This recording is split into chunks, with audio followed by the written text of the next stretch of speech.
Kindly subscribe the channel and hit the bell icon to get regular updates. Thank you. Hello everyone, I am Swati Shukla. Today I start my next video of class 7th, lesson 1. The chapter name is मध्यकाल की प्रमुख घटनाएं, subject है history.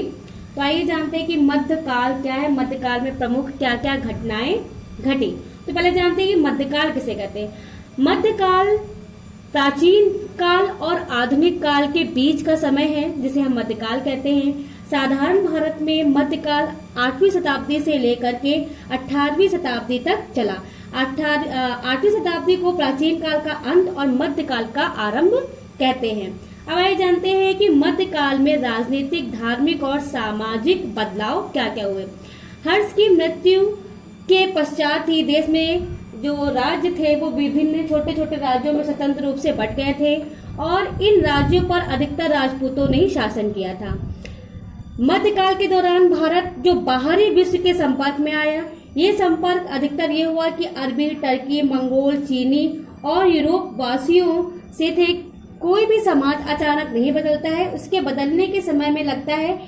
नए विचारों से समाज के सभी व्यक्ति एक साथ प्रभावित नहीं होते हैं। भारत के इतिहास में कुछ परिवर्तन 18वीं शताब्दी में भी हुए, लेकिन देश में कुछ भागों में इसका प्रभाव कुछ समय बाद ही अनुभव किया गया। इसलिए समान दृष्टि से देखा जाए कि तो कुछ नए विचारों का बीजारोपण 8वीं शताब्दी में ही हो गया था।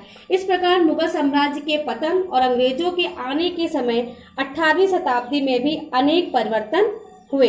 अब आइए जानते हैं मध्यकाल के दौरान प्रमुख क्या क्या विकास हुआ।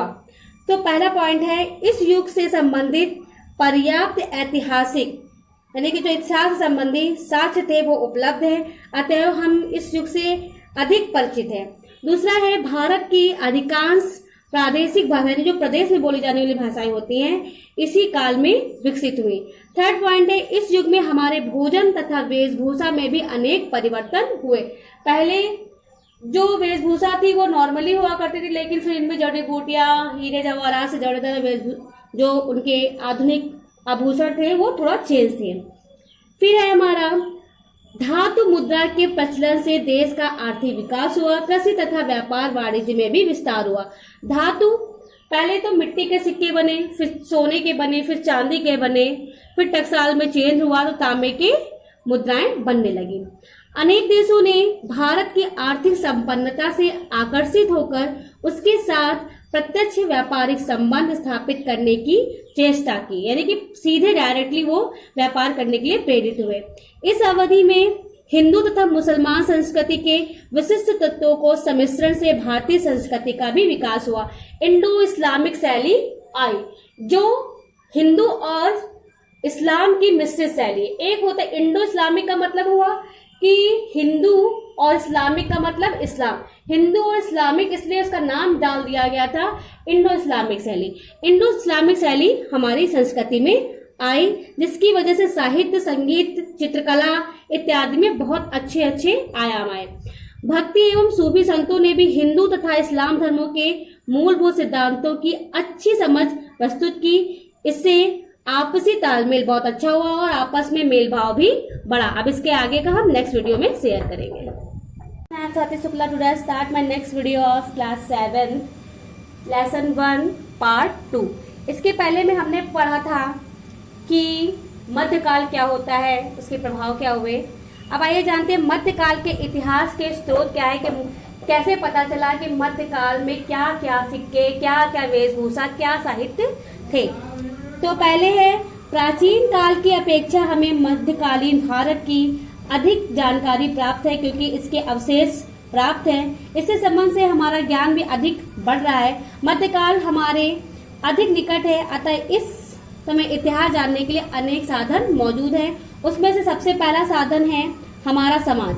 हमारे समाज में बहुत सारी चीजें आपको देखने को मिल जाएगी स्थानों स्थानों पर, जैसे कि स्तंभ मिल जाएंगे, तामपत्र में लिखे हुए पत्र मिल जाएंगे, ठीक है, और मंदिर, मस्जिद, इन सब और विभिन्न प्रकार की ऐसी झांकियां, ऐसे अभिलेख आपको, शिलालेख, स्तूप मिलेंगे जो हमारे समाज में विद्यमान है, जिसके द्वारा हम मध्यकाल की में जो शैली थी उसके बारे में जान सकते हैं।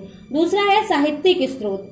मध्यकाल के इतिहास को जानने के लिए विभिन्न प्रकार के साहित्यिक स्रोत भी हमें पर्याप्त तरीके से प्राप्त हैं, जो कि ताड़पत्रों में, ताम्रपत्रों में, कागजों में तथा कपड़ों पर लिखे गए हैं, जो हमारे पास अभी तक उनके अवशेष हैं, जिसमें से बाबर और जहांगीर के संस्मरण, कुछ धार्मिक और साहित्यिक ग्रंथों को लघु चित्रों में सजाया गया था। इन सब से हमें प्रमाणित होता है कि साहित्य उस समय का बहुत अच्छा था।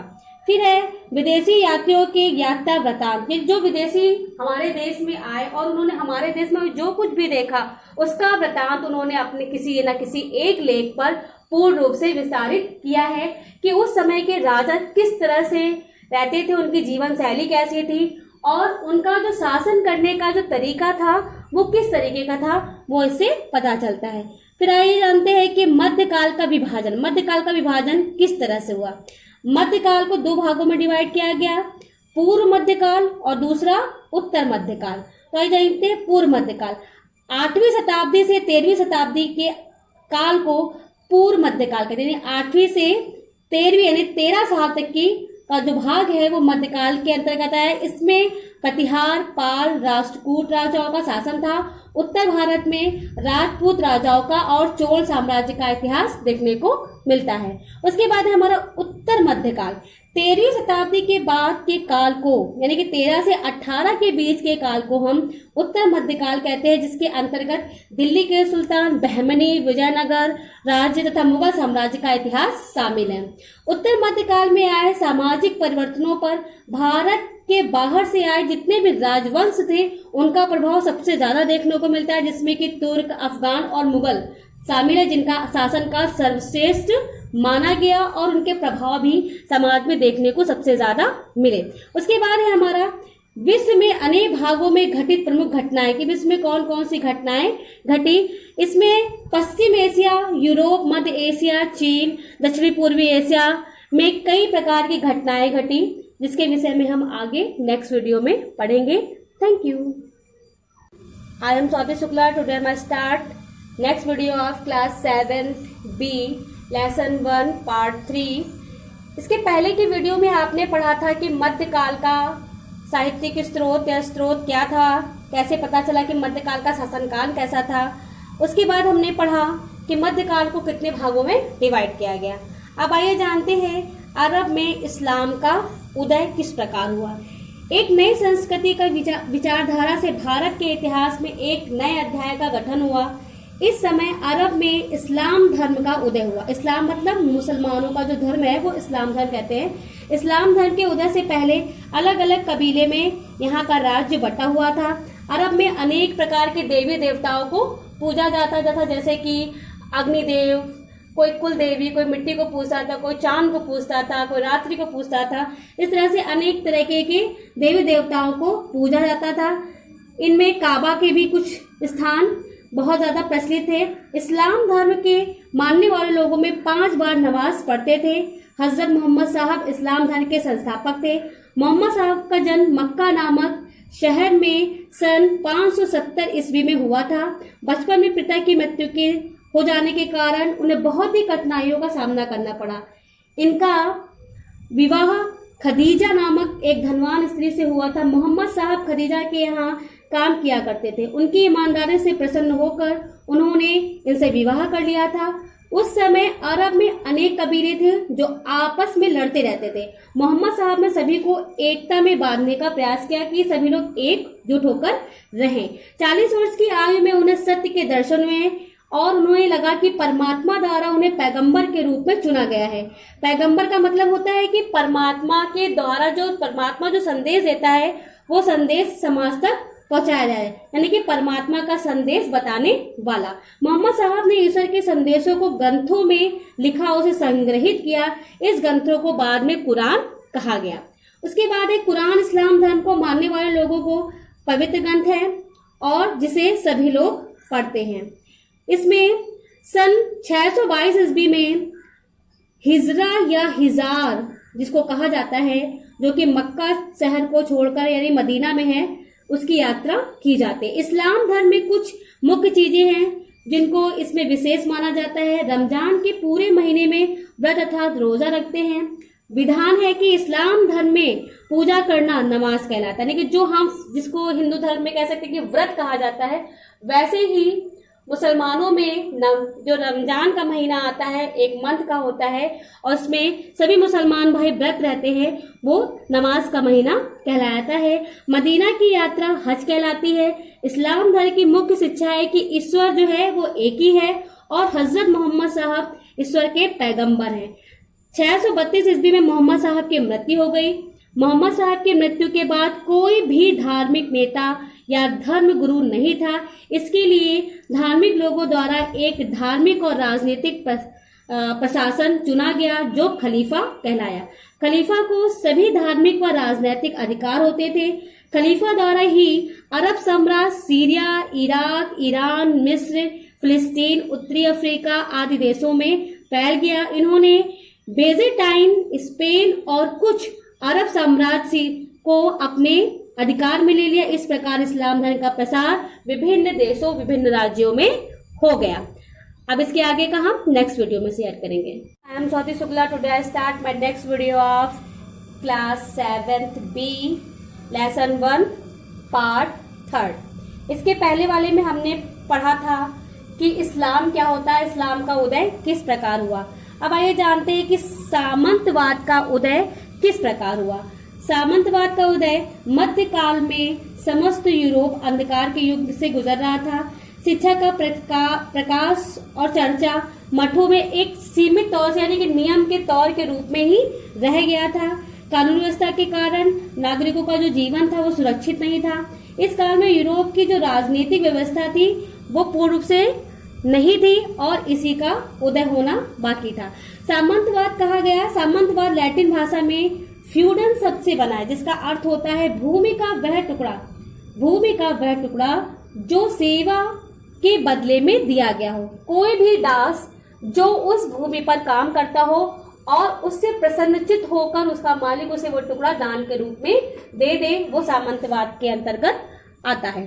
राजा अपने उन सेवकों को जो उनकी युद्ध तथा उनके अन्य प्रकार की सेवा करते थे, उन्हें भी इस प्रकार के टुकड़े दिए जाते थे। लाड़ भूमि प्राप्त करने वाले व्यक्ति को वत्सल कहा जाता था। वत्सल ही सामंत था। सामंत अपने लाड़ के प्रति स्वामी भक्त रहता था। सामंत अपनी भूमि के किसानों व भूमिहीन मजदूरों को भी देता था। अब आइए जानते हैं एशिया की घटनाएं। 9वीं शताब्दी तक आते आते अब्बासी खलीफाओं की शक्ति घट गई थी। उनके अधीन सभी प्रांत स्वतंत्र हो गए। उनमें गजनी और गौर के प्रांत भी थे। सल्जुक तुर्क जो मध्य एशिया में शक्तिशाली थे, पश्चिम की ओर बढ़े और उन्होंने इनमें से कुछ प्रांतों पर अपना अधिकार कर लिया था। 11वीं शताब्दी में एक सल्जुक तुर्क पश्चिम एशिया में शक्तिशाली बन रहे थे और उनके शासन की स्थापना कर रहे थे। उन्होंने फारस, इराक, सीरिया, बेजेटाइन पर अपना आक्रमण किया और उन क्षेत्रों पर जाकर के बस गए। बेजेटाइन साम्राज्य की राजधानी कुस्तुनिया आधुनिक इस्तांबुल थी। बेजेटाइन साम्राज्य वैभव और विस्तार में रोम साम्राज्य का सबसे ज्यादा घनिष्ठ प्रतिद्वंदी या शत्रु के रूप में उभरा था। इसकी सभ्यता प्राचीन यूनानी सभ्यता के आधार पर खड़ी थी।